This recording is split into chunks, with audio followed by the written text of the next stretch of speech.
তাদেরকে গুমের শিকার করা হয়েছে এবং 629 জনের মধ্যে এখন পর্যন্ত 419 জনের কোনো খোঁজ খবর এখন পর্যন্ত কেউ দিতে পারেনি। বর্তমান সরকারের কাছে আমি আহ্বান জানাই, এই 419 জন ব্যক্তি কোথায় আছে এবং কোথায় গুম করা হয়েছে এবং এই গুমের সাথে কারা জড়িত এবং কিভাবে তাদেরকে গুম করা হয়েছে সেটা গভীরভাবে অনুসন্ধান করা দরকার এবং এই গুমের সাথে যারা জড়িত তাদেরকে অবশ্যই খুব দ্রুত আইনের আওতায় নিয়ে আসতে হবে। এই গুমের যে সংস্কৃতি তৈরি করেছে বিগত 17 বছরে, এই 17 বছরে গুমের সংস্কৃতি থেকে বেরিয়ে আসতে হবে বাংলাদেশকে।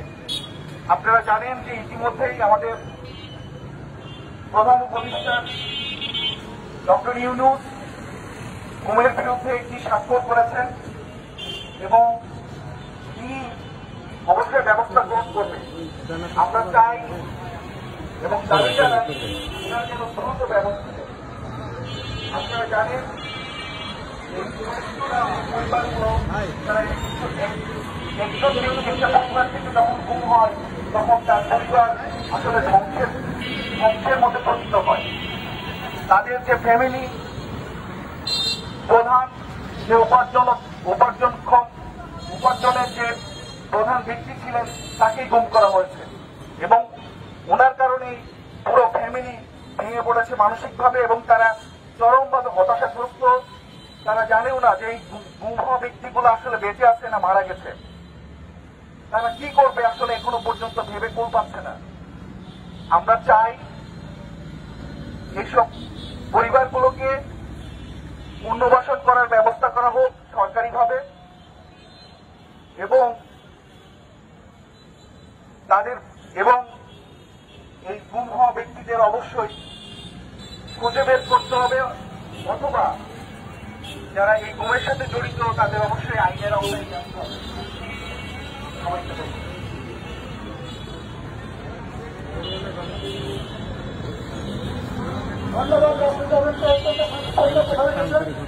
আসলে সে সমস্ত পরিবারের সদস্যরা কোন ব্যক্তিরা যখন গুম হয়ে যায় তো সেই পরিবারের সদস্যরা কত নির্মম হয়ে যায় আপনারা জানতেন।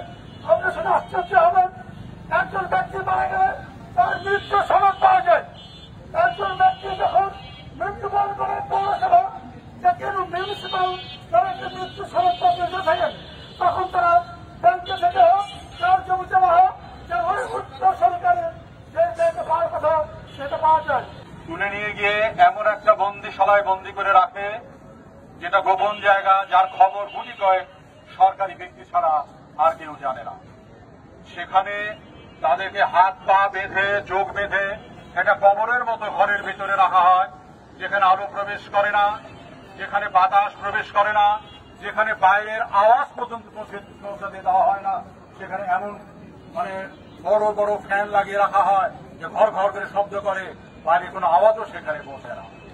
এইভাবে এবং সেখানে রাখার পর প্রায় প্রত্যেক দিন তাদেরকে জিজ্ঞাসাবাদের নামে নিয়ে গিয়ে অত্যাচার করা হয়, নির্যাতন করা হয় মানসিকভাবে এবং শারীরিকভাবে। তাদেরকে ভালো মতো খেতে দেওয়া হয় না, তাদের চিকিৎসা দেওয়া হয় না।